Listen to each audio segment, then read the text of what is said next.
pantai. Ya, musiknya bentar dong. Masukin lagi sedikit kayak di pantai gitu. Apa ya lagu apa kalau di pantai katanya lagu Bob Marley kalau di pantai. Oh, lagu reggae boleh. Saudara, hari ini saya mau buka firman Tuhan di tengah pantai. Saya mau ceritakan tentang sebuah keajaiban dari sebuah buah kelapa. Saudara, kelapa ini adalah sesuatu yang sangat luar biasa. Kalau dari airnya kita bisa minum. Dari dagingnya bisa dimakan. Dari kulitnya saudara, saya diceritain sama Tante Santi. Tante Santi bikin minyak kelapa dari minyak kulit kelapa dari kelapa saudara. Kulitnya bisa berguna. Sampai kalau sudah gosong pun masih bisa jadi arang, bisa jadi briket. Apa namanya? Batangnya bisa berguna, daunnya bisa berguna, semuanya bisa berguna. Saudara, hari ini saya mau bilang sesuatu buat saudara. Semua yang diciptakan oleh Tuhan, there is no waste. Tidak ada yang terbuang sia-sia. Semua yang diciptakan manusia, iya ada yang waste jadi waste. Plastik diciptakan manusia, kertas diciptakan manusia, jadi waste. Tapi kalau semua yang diciptakan oleh Tuhan, there is no waste. Bahkan kita bisa dapat kabar gembira dari kulit manggis. Kabar gembira apa? Kok gak ada yang tahu sih? Untuk kita semua kulit manggis apa? Kok gak ada yang tahu sih? Emang kita beda generasi? Kini ada ekstraknya. Saudara, bahkan dari kulit manggis aja bisa jadi ekstrak yang luar biasa. Saya mau bilang hari ini saudara, boleh PPT disampaikan. With God, nothing is wasted. Tidak ada yang terbuang. Itu firman yang akan kita nikmati hari ini. With God, nothing is wasted. Kasih tepuk tangan dulu buat Tuhan. Terima kasih. Silakan, boleh turun. Saudara, with God, nothing is wasted. Tuhan menciptakan semuanya ini begitu indah. Dan tidak ada yang terbuang saat itu adalah sebuah ciptaan Tuhan. Bahkan dari kotoran hewan sekalipun, yang orang bilang itu sesuatu yang bau, itu sesuatu yang tidak enak untuk dilihat, jadi pupuk. Semuanya bisa digunakan lagi dan ada fungsinya, ada kegunaannya. Tapi seringkali saudara, kita ini seringkali memilih untuk membuang dan menyia-nyiakan sangat banyak hal dalam hidup kita. Padahal kalau kita terus bersama dengan Tuhan, nothing is wasted. Karena bersama dengan Tuhan, apapun itu akan jadi kegunaan yang sangat luar biasa. Dari kelapa, sampai kulitnya, sampai daunnya, sampai batangnya, sampai tadi Om Agus bilang, tahu nggak kelapa itu sampai akarnya aja berguna. Sampai akarnya, sampai semuanya nggak ada yang terbuang sia-sia. Semuanya begitu berguna luar biasa. Hari ini pesan Tuhan yang saya mau sampaikan buat saudara. With God, nothing is wasted. Kalau engkau berjalan bersama dengan Tuhan, apapun dalam hidupmu, hal kecil, hal besar, hal buruk, hal baik, hal yang engkau bahkan kesalahanmu, kebaikanmu, kebenaranmu, semuanya tidak ada yang terbuang. Talenta sekecil apapun, tidak akan ada yang terbuang sia-sia. Oh, aku cuma bisa ngejahit doang. Bahkan dari talenta yang mungkin menurut engkau sepele, itu tidak akan terbuang sia-sia. Oh, aku cuma bisa guntingin kuku doang. Aku ini ahlinya, masternya guntingin kuku. Saudara, kalau bersama dengan Tuhan, bahkan guntingin kuku sekalipun, tidak akan terbuang sia-sia saudara. Saya pernah satu waktu melayani di sebuah panti orang-orang yang sakit jiwa saudara. Dan saat saya ke sana, kami lakukan, kami nggak banyak menginjil, kami nggak banyak sharing karena mereka juga nggak terlalu banyak paham. Tapi apa yang kami lakukan? Kami cuciin kakinya, saya cuciin kakinya, kotor banget. Kukunya hitam semuanya, saya bersihin kukunya. Saya nggak punya talenta bersihin kuku dan motongin kuku saudara. Karena kuku saya sendiri aja saya malas buat guntingin sendiri saudara. Tapi saya lihat ada orang-orang yang saya berusaha guntingin kukunya. Kadang saya, ini gimana ya tebel banget kukunya, ini harus diapain. Nanti ada yang datang ngebantuin buat guntingin kuku. Bahkan cuma bisa ngegunting kuku doang aja bersama dengan Tuhan. It will not be wasted. Tidak akan ada yang terbuang sia-sia. Kita buka dulu firman Tuhan. Boleh di next PPT-nya? Kita buka dulu firman Tuhan. dari kitab apa ini ya? Roma. Nah,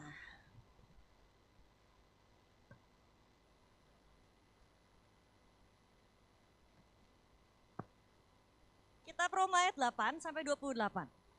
Kita tahu sekarang bahwa Allah turut bekerja dalam segala sesuatu untuk mendatangkan kebaikan bagi mereka yang mengasihi Dia, yaitu bagi mereka yang terpanggil sesuai dengan rencana Allah. Saudara, ini ayat favorit mungkin buat sangat banyak orang. Bahkan ini mungkin ayat yang ada di bio Instagram sangat banyak orang. Tapi hari ini saya mau bahas tentang ayat ini, bahwa Tuhan turut bekerja dalam segala sesuatu untuk mendatangkan kebaikan bagi mereka yang mengasihi Dia. Segala sesuatu, nggak ada satupun yang terluput, nggak ada satupun yang terbuang sia-sia. Segala sesuatunya Dia mendatangkan kebaikan, Dia turut bekerja untuk mendatangkan kebaikan buat kita. Kadang kita pikir ya saudara, aku sudah membuang waktuku sia-sia selama 2 tahun, selama 5 tahun. Kadang ada orang yang baru bertobat dan mereka berkata, aku sudah membuang waktuku sia-sia selama seumur hidupku selama ini. Saya bilang no, mungkin kau pikir itu adalah waktu yang kau buang sia-sia. Tapi saat kau datang ke Tuhan, Dialah masternya daur ulang. Dialah jagonya daur ulang. Dia bisa mendaur ulang setiap sampah apapun yang kita pikir adalah waste, yang kita pikir adalah sampah dalam hidup kita. Dia daur ulang jadi sesuatu yang sangat luar biasa. Saya mau ambil sebuah contoh dari firman Tuhan. Seorang pahlawan iman yang sangat luar biasa, Kisah Para Rasul 7 ayat yang kedua. Saudara, dalam firman Tuhan tercatat bahwa inilah satu-satunya pertama kali Stefanus berkhotbah, tapi juga yang terakhir kali seorang Stefanus berkhotbah. Dia sering mengadakan mujizat, dia sering mengadakan keajaiban, tapi ini pertama kali Stefanus melakukan khotbah. Sulit sekali saudara, kasihan banget saudara. Bayangin, orang baru pertama kali khotbah biasa tuh paling berantakan, biasa tuh paling jelek. Sedangkan itu khotbah pertama dia, harus jadi khotbah paling bagus dia, karena itu juga adalah khotbah terakhir dia. Kita baca dulu sama-sama ya saudara. Kita baca sama-sama ayat yang kedua, 1, 2, 3. Jawab Stefanus, hai saudara-saudara dan bapak-bapak, dengarkanlah. Allah yang maha mulia telah menampakkan dirinya kepada bapa leluhur kita, Abraham, ketika ia masih di Mesopotamia, sebelum ia menetap di Haran. Saya loncat langsung ayat yang ke-58, itu dari 2 sampai 56-an sekitar itu adalah khotbahnya Stefanus. Tapi di ayat yang ke-58 tertulis seperti ini, saya bacakan. Mereka menyeret dia keluar kota, lalu melemparinya. Dan saksi-saksi meletakkan jubah mereka di depan kaki seorang muda yang bernama Saulus. Ayat yang ke-59, sedang mereka melemparinya, Stefanus berdoa katanya, ya Tuhan terimalah rohku. Ayat berikutnya tertulis Stefanus meninggal. Saudara, dunia akan berkata what a waste of life. Betapa sebuah hidup yang terbuang sia-sia. Dia cuma khotbah sekali.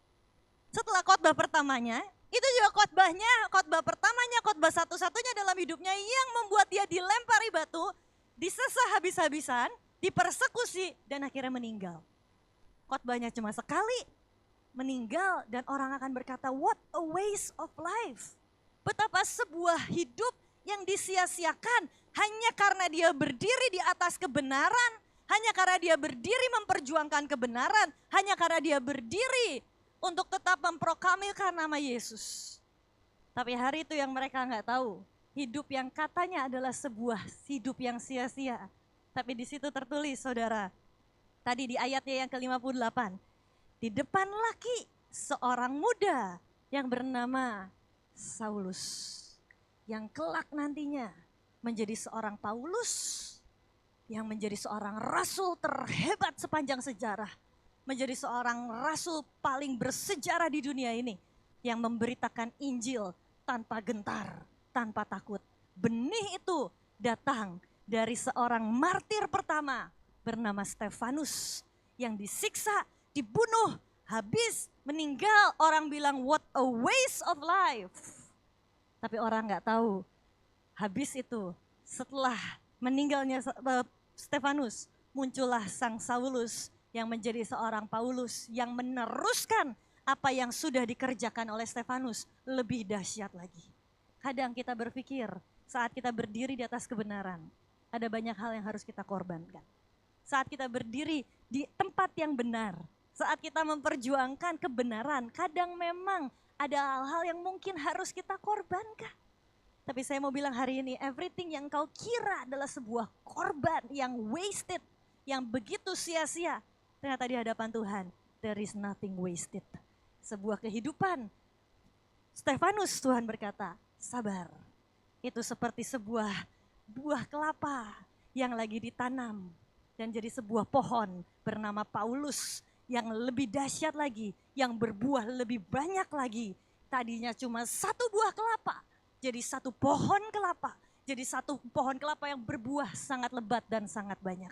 Bahkan saudara, firman Tuhan menyatakan, bukan firman Tuhan, ahli Alkitab menyatakan bahwa hari itu para orang-orang yang ngejudge Stefanus hari itu, singkat cerita, once in their life, gak tahu at one point dalam hidup mereka, hampir semuanya bertobat, terima Tuhan Yesus, dan hampir semuanya menjadi seorang penginjil. Dari seorang Stefanus yang orang berpikir, what a waste of life. Tapi Tuhan berkata, nothing is wasted di tanganku. Saudara, saat engkau harus berdiri dalam sebuah kebenaran, ada engkau berpikir ada korban yang harus engkau letakkan. Aku harus berdiri di kerjaan dengan jujur, dan aku kehilangan uang yang harusnya aku bisa korup. Aku kehilangan mungkin bahkan customer yang ngajakin korup bareng. Saudara pikir itu sebuah kesia-siaan, tapi saat saudara berdiri di atas kebenaran, it's not wasted. Akan ada sesuatu yang Tuhan pakai dari situ, yang mungkin engkau belum tahu sekarang. Tapi tetaplah berdiri di atas kebenaran. Ini satu contoh orang yang berdiri di atas kebenaran, dan dia berhasil menyerahkan hidupnya ke dalam tangan Tuhan. And nothing is wasted. Dan di tangan Tuhan tidak ada yang terbuang sia-sia. Ini contoh pertama, saudara. Tapi what if kalau contoh yang kedua adalah sesuatu yang kita melakukan kesalahan. Ini contoh positif, ini bagus ya, bagus sih. Dia berdiri di tempat yang benar, dia berdiri di atas kebenaran, bagus. But what if kalau sekarang pertanyaannya adalah, aku justru melakukan hal yang salah, aku melakukan hal yang negatif, aku nyakitin hati Tuhan, aku sudah melakukan hal-hal yang buruk. Let me tell you something. Saya akan angkat sebuah tokoh firman Tuhan lagi yang berbeda, tapi juga tidak ada yang terbuang sia-sia. Kita buka firman Tuhan dulu. Dari Yunus 3, ayat yang keempat sampai yang ketujuh. Saya baca yang keempat dulu. Mulailah Yunus masuk ke dalam kota itu sehari perjalanan jauhnya. Lalu berseru 40 hari lagi, maka Niniwe akan ditunggang balikan. Saudara, hari itu kita tahu ceritanya, Yunus Tuhan suruh pergi ke Niniwe. Tapi Yunus gak mau. Yunus mau akhirnya kabur, pergi ke Tarsis. Kenapa Yunus gak mau? Beberapa penyelidikan, beberapa orang berkata, jadi sebenarnya kota Niniwe itu adalah kota yang sangat jahat. Dan itu kota yang sangat menyakiti bangsa Yunus, saudara. Bangsanya Yunus. Ibaratnya ya mungkin kalau dulu kita Indonesia dijajah sama Belanda. Disiksa habis-habisan, diambil habis-habisan. Dan saat kita masih merasakan sakit hatinya, pahitnya, terus tiba-tiba Tuhan bicara, nak pergi ke Belanda, beritahukan mereka bahwa aku akan menghancurkan kalau mereka gak bertobat. Dan Yunus adalah orang yang kenal Tuhan. Dia tahu betul saat Tuhan udah suruh, dia tahu betul bahwa bangsa Niniwe pasti akan bertobat, dia kenal Tuhannya. Dia tahu betul bangsa Niniwe akan bertobat dan dia tahu betul bahwa Niniwe akan diampuni oleh Tuhan. Jadi dia gak mau. Dia bilang gak usah lah, aku gak mau ke Niniwe. Padahal ke Niniwe itu dekat banget dari tempatnya Yunus waktu itu. Dia bilang gak mau, kaburlah ke Tarsis. Kita tahu semua ceritanya Yunus di perut ikan, pam pam pam. Kita tahu ceritanya. Saya kalau di rumah ceritain ke anak saya, ini Om Yunus saya bilang. Om Yunus masuk ke ikan yang besar, dimakan ikan yang besar, saya bilang gitu. Nanti di dalam perut ikan itu Om Yunus berdoa. Dan saat Om Yunus berdoa, ikan itu melemparkan Om Yunus. Dan Om Yunus bertobat, saya bilang gitu. Itu kalau cerita saya ke anak saya. Tapi saudara, dan saat hari itu Yunus kabur, dimakan ikan besar. Ayat ini muncul setelah Yunus bertobat. Setelah proses semua di dalam ikan besar, dia dikeluarin. Dan saat dia dikeluarin dari ikan besar itu, dia bertobat di dalam ikannya ini. Dia dikeluarin, dimuntahin sama ikannya. Dan kemudian Tuhan berkata, Yunus pergi ke Niniwe. Nah hari itu, masih ayat yang keempat tadi. Mulailah Yunus sudah nurut saudara. Mulailah Yunus masuk ke dalam kota itu. Sehari perjalanan jauhnya lalu berseru 40 hari lagi. Maka Niniwe akan ditunggang balikan. Setelah ayat pertama, 2, 3. Tuhan berkata, Yunus sekarang kamu pergi ke Niniwe. Ini perintahku yang kesekian kalinya. Kamu pergi ke Niniwe. Dan Yunus pergi ke sana, nurut nih saudara. Setelah bandelnya minta ampun, setelah kabur-kaburan sama Tuhannya minta ampun, nurut akhirnya. Dia nurut pergi ke Niniwe. Ayat yang kelima inilah yang terjadi. Orang Niniwe percaya kepada Allah. Nggak pakai babi bu saudara. Yunus cuma teriak, kota Niniwe, bangsa Niniwe 40 hari lagi, maka Niniwe akan ditunggang balikan. Cuma satu kalimat. Dan apa yang terjadi? Ayat kelimanya nggak pakai babi bu, nggak pakai persekusi, nggak pakai perlawanan. Langsung yang terjadi orang Niniwe percaya kepada Allah. Lalu mereka mengumumkan puasa dan mereka baik orang dewasa maupun anak-anak mengenakan kain kabung. Ayat yang ke-6. Setelah sampai kabar itu kepada raja kota Niniwe, langsung sampai ke rajanya saudara. Turunlah ia dari singgasananya, ditanggalkannya jubahnya, diselubungkannya kain kabung, lalu duduklah ia di abu. Ayat berikutnya. Lalu atas perintah raja dan para pembesarnya, orang memaklumkan dan mengatakan di Niniwe demikian, manusia dan ternak, lembu sapi dan kambing domba tidak boleh makan apa-apa, tidak boleh makan rumput dan tidak boleh minum air. Semuanya langsung disuruh puasa. Cuma karena satu kalimat dari seorang Yunus. Saya pelajari saudara, saya pikir aneh banget ya. Gampang banget ya menginjil cara Yunus. Saudara tahu nggak, ternyata ada sesuatu yang menakjubkan, ada sesuatu yang mengherankan.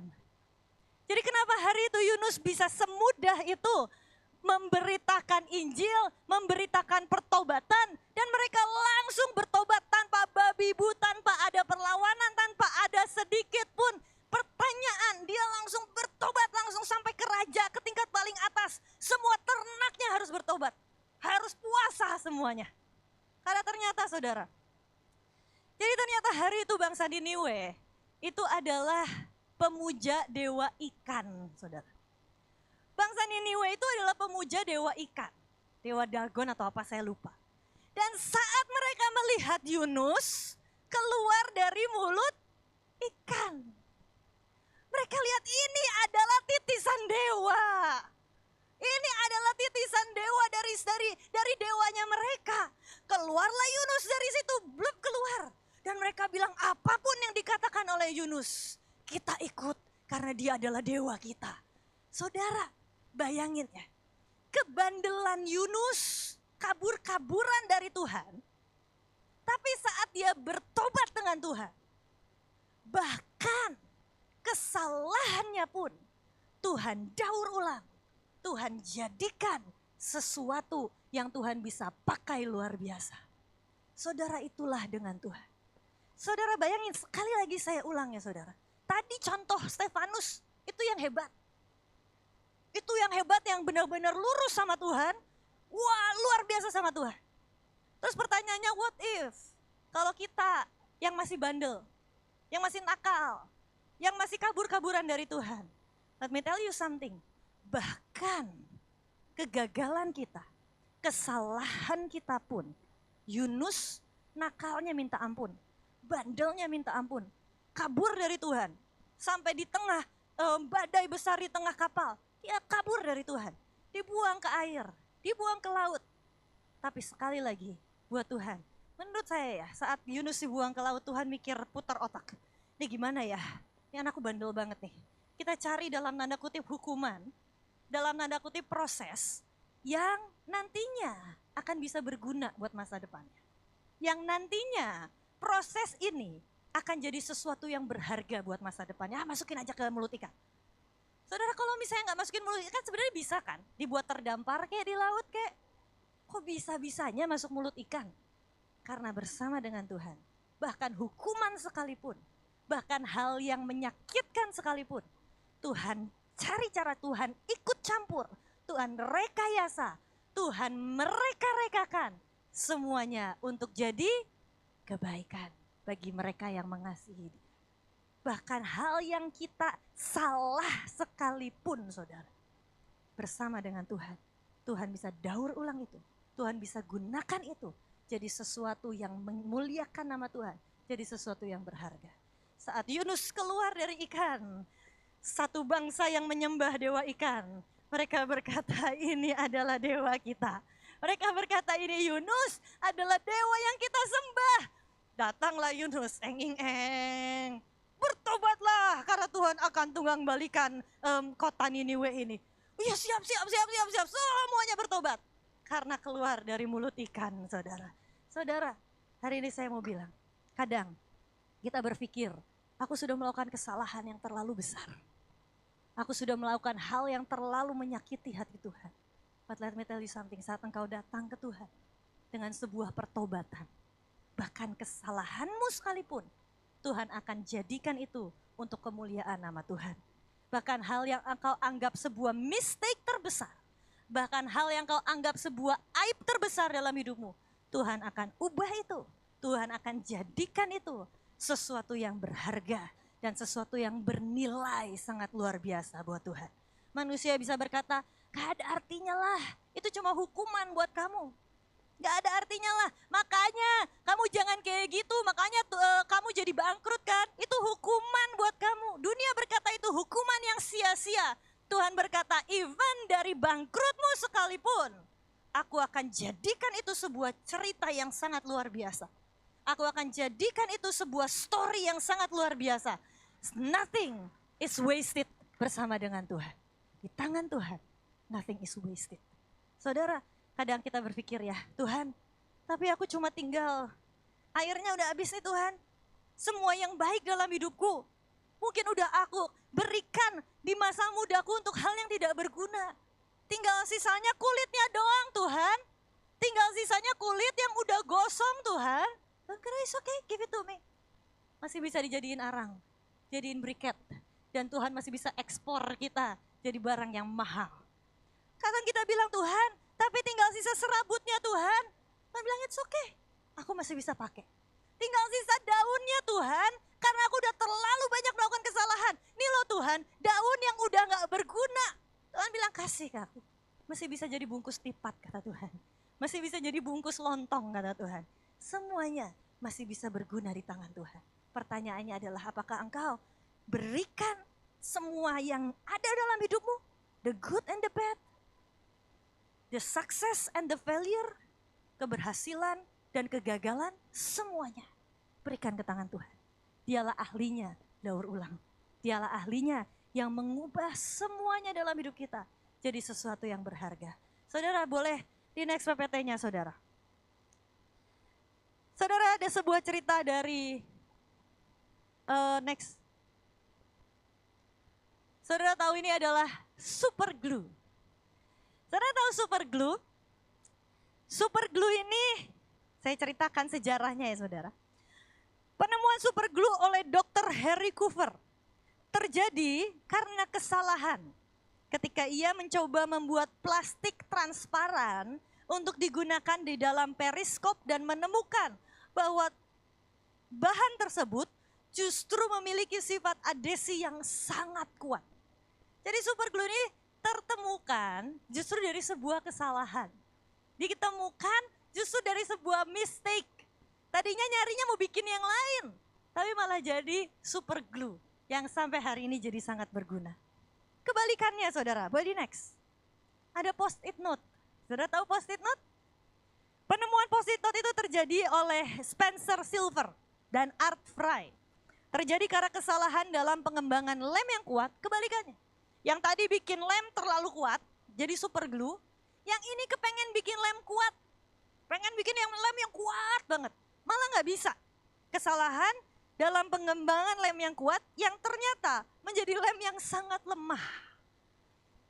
Dan lem yang sangat lemah itu ternyata justru dapat digunakan untuk membuat catatan yang dapat dilepas pasang. Saudara, the other way around. Yang satu pengen bikin gagal jadi lem yang kuat banget. Yang satu pengen niru nih. Wih, dia bikin lem kuat banget nih. Ayo kita bikin lem yang kuat. Gagal. Malah jadi lem yang sangat tidak kuat. Tapi justru itu jadi menemukan sebuah post-it, saudara. Yang sampai hari ini kita pakai. Tapi ada lagi yang lain, saudara. Penemuan brownies. Penemuan brownies oleh Fanny Farmer. Terjadi karena kesalahan. Ketika ia lupa menambahkan baking powder pada resep kue.